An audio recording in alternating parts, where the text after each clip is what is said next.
யெகோவாயிரே பிரேட்டின் வழியாக தேவநாமம் மகிமைப்படுவதாக.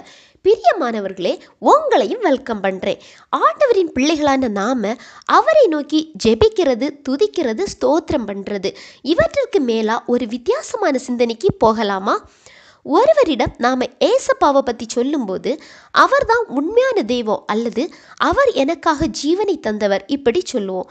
ஆனால் இதையும் தாண்டி அவரது கண்கள் நம்ம மேல நோக்கமா இருக்கிறது, அவரது செவிகள் நமது கூப்பிடுதலுக்கு திறந்திருக்கிறது.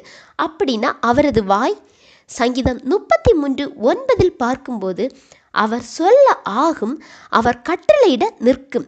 இது உண்மை. ஏன்னா ஆதியாகமம் 1 அதிகாரத்தில் எல்லாமே அவரது வார்த்தைகளுக்கு கீழ்ப்படிந்தது. ஏன்னா அவர் வார்த்தைகளுக்கு எல்லாமே கீழ்ப்படியும். வானம், பூமி, சர்வ சேனையும் எல்லாமே கீழ்ப்படியாதது யாருங்க? மனிதர்களான நாம மட்டும்தான். அதனால தான் நம்ம வாழ்க்கையில் போராட்டங்களை சந்திக்கிறோம். நமது ஆண்டவரை நாம் சரியாக புரிஞ்சுக்கணும். இதை கேட்டுக்கிட்டு இருக்கிற நீங்கள் அப்படியே கேட்டுக்கிட்டு மட்டும் இருக்காமல் கொஞ்சம் கற்பனை பண்ணி பாருங்க. வானம் அவருக்கு சிங்காசனம், பூமி அவருக்கு பாதப்படி, சூரியன், சந்திரன், நட்சத்திரங்கள், தேவ தூதர்கள், கேருபீன்கள், சேராபீன்கள் சகலமும் அவரை வணங்கி நிற்கும் காட்சி எப்படி இருக்கும்?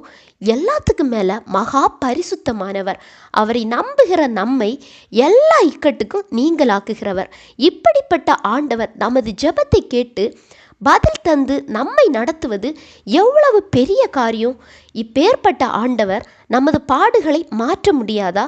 இப்போ நீங்கள் உண்மையாக சொல்லுங்க, இதை உட்கிரகிச்சு இதை ஏற்றுக்கொண்டீங்கன்னா இப்போ சொல்லுங்க, நமது பிரச்சனைகள் அவருக்கு ஒரு விஷயமா? இல்லவே இல்லை. ஏன்னா அவர் சொல்ல ஆகும், அவர் கட்டளையிட நிற்கும். நமது ஜெபம் மட்டும் விடுதலைக்கான வழி கிடையாது. முதலில் தேவனை சரியா புரிந்து கொள்ளுங்க. நீங்க ஆராதிப்பது சர்வ வல்லவரை விசுவாசிங்க. அவர் கண்டிப்பா என்னுடைய காரியத்துல, இந்த காரியத்துல, என்னுடைய வேதனையில, என்னுடைய பலகீனத்துல ஒரு சொல் சொன்னா மாற்றம் வரும் அப்படின்னு. ஏன்னா அவர் சொல்லுக்கு கீழ்ப்படியாதது எதுவுமே இல்லை. இறைகிற கடலிடம் ஆண்டவர் இறையாதே அமைதலாயிரு அப்படின்னு சொன்னபோது அது கீழ்ப்படிந்தது. எல்லாத்துக்கும் மேலே நீங்கள் கேளுங்க. உங்கள் எந்த பிரச்சனையானாலும் சரி, ஆண்டவரே என் காரியத்தில் உங்கள் ஒரு சொல் சொல்லுங்க, அது போதும், என் வாழ்க்கையில் மாற்றம் வரும். ஏன்னா நீங்கள் சொல்ல ஆகும், நீங்கள் கட்டளையிட நிற்கும் அப்படின்னு கேளுங்க. இப்படி கேட்கும்போது கண்டிப்பாக மாற்றம் வரும். இந்த செய்தி உங்களுக்கு பிரயோஜனமாக இருந்திருக்குன்னு நம்புகிறேன். ஆண்டவர் தாமே உங்களை ஆசீர்வதிப்பாராக.